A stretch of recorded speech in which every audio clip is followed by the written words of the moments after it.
그래서 이 기능은 너무 좋아요. 너희들을 구속할. 이런 게 아닐까.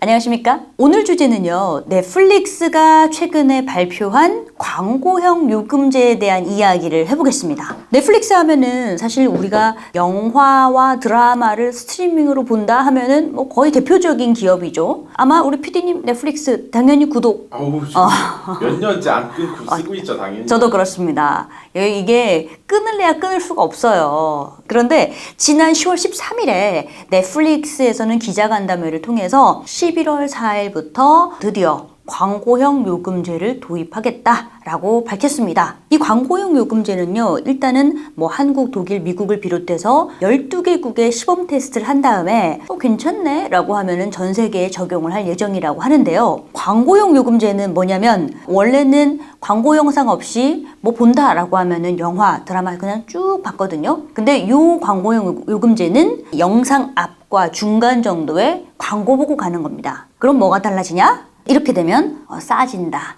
원래 우리가 이게 베이식 요금제라 해가지고요. 요거 월 9,500원 정도 내고 있었거든요. 근데 요 광고형 요금제 쓰면은 5,500원 내면 된다. 그래서 뭐 거의 반값 하는 겁니다. 근데 요게요, 좀 신기한 게 미국도 요거 적용되거든요. 근데 미국에서는 요 금액이 6.99달러니까 거의 우리나라 돈으로 8,000원 넘어요. 그런데 한국에서는 8,000원 하면 약간 이 부담이 있을 것 같아서 5,500원으로 책정한 것 같아요. 어쨌든 이렇게 되니까 지금 광고형 요금제를 쓴다. 그러면은 시청자 입장에서는 기존과 똑같이 뭐 스마트폰이나 태블릿, 스마트 TV 통해서 넷플릭스 영화, 드라마 싹 다 스트리밍으로 720 화질로 볼 수 있습니다. 단지 무슨 차이점이 있냐? 다운로드 안 돼요. 그리고 라이센스가 있는 일부 영화, 드라마 못 봅니다. 그만큼 이제 돈을 좀 깎으니까 그것만큼 해라. 뭐 이런 조치인 것 같아요. 근데 요게 이 요금을 조금 더 살펴보면은 시청자 입장, 광고주 입장에서의 요금의 이 특징들을 살펴볼 수 있을 것 같아요. 먼저 시청자 입장에서는요, 광고의 구성은 한 15초짜리 그리고 30초짜리 두 개로 나뉩니다. 그리고 신규 영화 나왔다. 그럼 앞단에 광고 깔고 보는 거예요. 대략 1시간을 본다 하면은 광고는 한 4, 5분 정도를 봐야 되죠. 근데 만약에 2시간짜리 본다? 그럼 한 8에서 10분 정도는 광고를 본다. 근데 이거 뭐 앞에 뭐 틀어놓고 네. 그냥 뭐 샤워하고 뭐 그러면 안 돼요? 앞단에 한 4분 광고 깔고요. 그 다음에 한 재생 20분당 1분씩 광고를 봐야 돼요.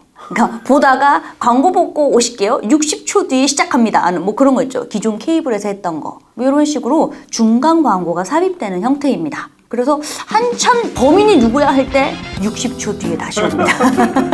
그리고 시청자 입장에서는 어떤 차이점이 있냐면 똑같은 광고 보면은 지겹잖아요. 그래서 광고 편성을 했을 때 1시간 안에 동일한 광고는 1회 이상 노출하지 않는다. 그리고 하루 동안 동일한 광고는 3번 이상 보지 않는다. 뭐 이런 식으로 배분이 되는 것 같아요. 세심한 배려를 해주네요. 나름 세심하게. 똑같은 거 보면 뭐야 얘네 광고판 아니야 하는데 하루 동안 3번 이상은 안 보여준다. 광고주 입장에서도 봐야 될 것 같아요. 광고주 입장에서는요, 이제 광고 단가를 매길 때 CPM이라는 게 있어요. 1000회 해당 광고를 노출했을 때 얼마 내야 돼? 이게 CPM이거든요. 지금 넷플릭스는 65달러로 책정이 됐습니다. 근데 일반적으로 20달러를 내거든요. 새벽뛰기 하는데 아무튼 그렇습니다. 약간 비싸게 받는 것 같아요. 근데 아무래도 이런 이야기는 하겠죠. 넷플릭스 같은 경우에는 이제 아무래도 타겟 고객이 정확하게 좀 결정이 되어 있다 보니까 광고 단가 우리 좀 비싸게 매길게 하지 않았나 싶기도 합니다. 그리고 빈도수 제한하는 부분, 아까 시청자 입장에서도 얘기했는데 광고주 입장에서도 한 번에 몰빵해서 다 보여주면 사실 광고 효과가 떨어질 수 있거든요. 그래서 그런 걸 대비해서 빈도수도 적절히 제한하겠다.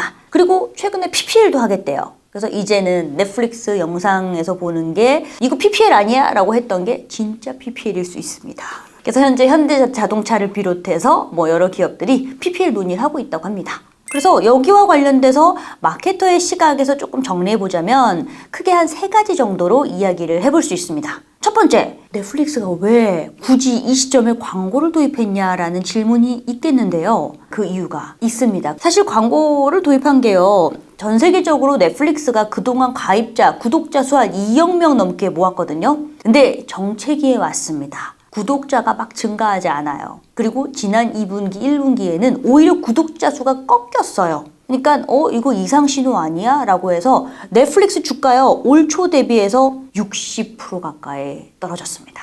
60%요? 주가가 거의 뭐 박살이 난 겁니다. 3분기 때 조금 선전을 했어요. 왜냐면은 뭐 수리남도 있었고 우영우 관련된 지표도 좀 있을 테고. 하지만 이제 전반 추세는 좀 꺾이고 있다. 이게 약간 우려하는 포인트입니다. 그래서 구독자가 감소하면은요, 넷플릭스 구독자가 내는 구독료로 먹고 사는데 그러면은 대책 마련이 필요하잖아요. 그래서 광고 카드를 꺼낸 겁니다. 근데 얘네들이 이렇게 광고 카드 꺼내니까 디즈니 플러스도 우리도 이거 좀 해야겠는데? 그래서 12월에 도입한대요. 근데 이럴 수밖에 없어요. 디즈니 플러스도 이 광고 카드를 써야 되는 이유가 구독자의 정체도 있긴 한데요. 얘네들은 당장 콘텐츠를 막 제작 편성하다 보니까 손실이 만만치 않습니다. 디즈니 플러스 보니까요. 2분기 손실이요. 11억 달러니까 1조 4,300억 원이 손실, 마이너스예요. 그러니까 광고로 뭔가 메이크업을 하지 않으면 좀 위기다. 그래서 애플 TV 플러스 역시도 우리도 해볼까? 뭐 이렇게 검토 중에 있습니다. 근데 아직 우리나라에 들어오진 않았는데요. 뭐 HBO Max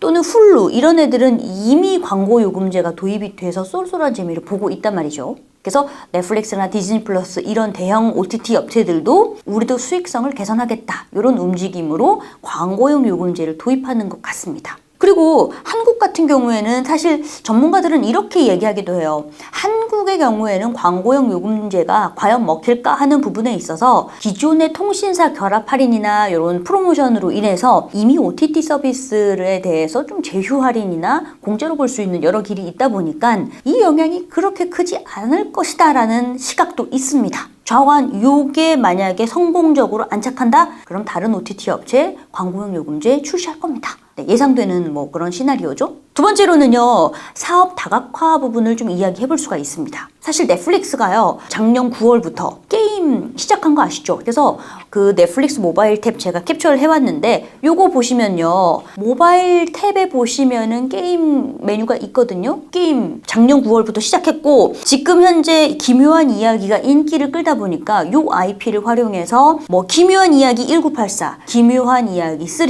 이런 식으로 게임이 출시돼 있고, 현재까지 한 30종 정도 게임이 출시돼 있습니다. 그리고 요걸 위해서 작년 9월에는 비디오 게임 개발사 나이트스쿨 스튜디오를 인수하기도 했죠. 그리고 올해까지 한 50종 정도 내보낸다고 해서 우선 국내 기업 중에서는요, 모바일 그 게임 업체 이 네오위즈에서 고양이와 스프라는 모바일 게임이 있는데 퍼블리싱 계약을 했다고 합니다. 뭐 이거 잘 나간대요. 저는 이 게임 해본 적은 없지만. 그리고 왓챠 같은 경우에는요, 아예 웹툰을 넣었어요. 기존에 우리 OTT 영상 보는데 거기에 끼워서 웹툰도 볼 수 있게끔 구성을 했는데요. 왓챠 같은 경우에는 뭐 선아래, 김양수, 루드비코 같이 인기 작가들을 좀 기용을 해서 같이 웹툰 시장도 한번 활성화해보자 라고 합니다. 그래서 결국은요, 이런 OTT 기업들이 구독자 베이스로 성장을 하다가 아무래도 정체기에 들어가다 보니까 웹툰이나 게임 이런 식으로 사업 다각화하는 모습이 있습니다. 요즘에는 이 숍도 열어가지고 굿즈나 뭐 이런 것도 팔고 있는데요. 넷플릭스 마찬가지고. 그래서 이런 OTT 기업들이 사업을 확장해 나가면서